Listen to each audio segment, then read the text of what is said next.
Thank You, Ma'am, by Langston Hughes. She was a large woman with a large purse that had everything in it but hammer and nails. It had a long strap, and she carried it slung across her shoulder. It was about 11 o'clock at night, and she was walking alone when a boy ran up behind her and tried to snatch her purse. The strap broke with the single tug the boy gave it from behind. But the boy's weight and the weight of the purse combined caused him to lose his balance, so instead of taking off full blast as he had hoped, the boy fell on his back on the sidewalk and his legs flew up. The large woman simply turned around and kicked him right square in his blue jean sitter. Then she reached down, picked the boy up by his shirt front, and shook him until his teeth rattled. After that, the woman said, "Pick up my pocketbook, boy, and give it here." She still held him, but she bent down enough to permit him to stoop and pick up her purse. Then she said, "Now ain't you ashamed of yourself?" Firmly gripped by his shirt front, the boy said, "Yes'm." The woman said, "What did you want to do it for?" The boy said, "I didn't aim to." She said, "You a lie." By that time, 2 or 3 people passed, stopped, turned to look, and some stood watching.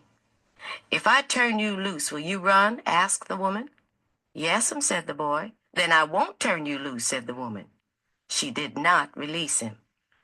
"I'm very sorry, lady, I'm sorry," whispered the boy. "Mm-hmm. And your face is dirty.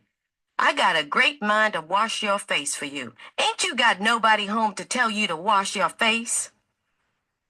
"No'm," said the boy. "Then it will get washed this evening," said the large woman, starting up the street, dragging the frightened boy behind her. He looked as if he were 14 or 15, frail and willow-wild, in tennis shoes and blue jeans. The woman said, "You ought to be my son. I would teach you right from wrong. Least I can do right now is to wash your face. Are you hungry?" "No'm," said the being dragged boy. "I just want you to turn me loose." "Was I bothering you when I turned that corner?" asked the woman. "No'm." "But you put yourself in contact with me," said the woman. "If you think that contact is not going to last a while, you got another thought coming. When I get through with you, sir, you are going to remember Mrs. Luella Bates Washington Jones." Sweat popped out on the boy's face, and he began to struggle. Mrs. Jones stopped, jerked him around in front of her, put a half Nelson about his neck, and continued to drag him up the street. When she got to her door, she dragged the boy inside, down the hall, and into a large kitchenette-furnished room at the rear of the house. She switched on the light and left the door open. The boy could hear other roomers laughing and talking in the large house. Some of their doors were open, too, so he knew he and the woman were not alone. The woman still had him by the neck in the middle of her room. She said, "What is your name?" "Roger," answered the boy. "Then, Roger, you go to that sink and wash your face," said the woman, whereupon she turned him loose. At last. Roger looked at the door, looked at the woman, looked at the door, and went to the sink. "Let the water run until it gets warm," she said. "Here's a clean towel." "You going to take me to jail?" asked the boy, bending over the sink. "Not with that face, I would not take you nowhere," said the woman. "Here I am trying to get home to cook me a bite to eat, and you snatch my pocketbook. Maybe you ain't been to your supper either, late as it be. Have you?" "There's nobody home at my house," said the boy. "Then we'll eat," said the woman. "I believe you're hungry or been hungry to try to snatch my pocketbook." "I wanted a pair of blue suede shoes," said the boy. "Well, you didn't have to snatch my pocketbook to get some suede shoes," said Mrs. Luella Bates Washington Jones. "You could have asked me." "Ma'am?" The water dripping from his face, the boy looked at her. There was a long pause, a very long pause.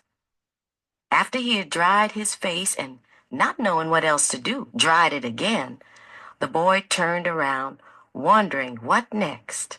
The door was open. He could make a dash for it down the hall. He could run, run, run, run, run. The woman was sitting on the daybed. After a while, she said, "I were young once, and I wanted things I could not get." There was another long pause. The boy's mouth opened. Then he frowned, but not knowing he frowned. The woman said, "Mm-hmm. You thought I was going to say but, didn't you? You thought I was going to say, but I didn't snatch people's pocketbooks. Well, I wasn't going to say that." Pause. Silence. "I've done things too which I would not tell you, son. Neither tell God if he didn't already know. So you sit down while I fix us something to eat. You might run that comb through your hair so you will look presentable." In another corner of the room behind a screen was a gas plate and an icebox. Mrs. Jones got up and went behind the screen.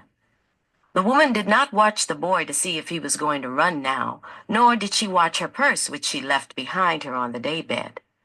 But the boy took care to sit on the far side of the room where he thought she could easily see him out of the corner of her eye, if she wanted to. He did not trust the woman not to trust him, and he did not want to be mistrusted now. "Do you need somebody to go to the store?" asked the boy. "Maybe to get some milk or something?" "Don't believe I do," said the woman, "unless you just want sweet milk yourself. I was going to make cocoa out of this canned milk I got here." "That'll be fine," said the boy. She heated some lima beans and ham she had in the icebox, made the cocoa, and set the table. The woman did not ask the boy anything about where he lived or his folks or anything else that would embarrass him. Instead, as they ate, she told him about her job in a hotel beauty shop that stayed open late, what the work was like, and how all kinds of women came in and out, blondes, redheads, and Spanish. Then she cut him a half of her 10-cent cake. "Eat some more, son," she said. When they were finished eating, she got up and said, "Now here, take this $10 and buy yourself some blue suede shoes. And next time, do not make the mistake of latching onto my pocketbook nor nobody else's. Because shoes come by devilish like that will burn your feet. I got to get my rest now, but I wish you would behave yourself, son, from here on in." She led him down the hall to the front door and opened it. "Good night. Behave yourself, boy," she said, looking out into the street. The boy wanted to say something else other than, "Thank you, ma'am," to Mrs. Luella Bates Washington Jones, but he couldn't do so as he turned at the barren stoop and looked back at the large woman in the door. He barely managed to say, "Thank you," before she shut the door, and he never saw her again.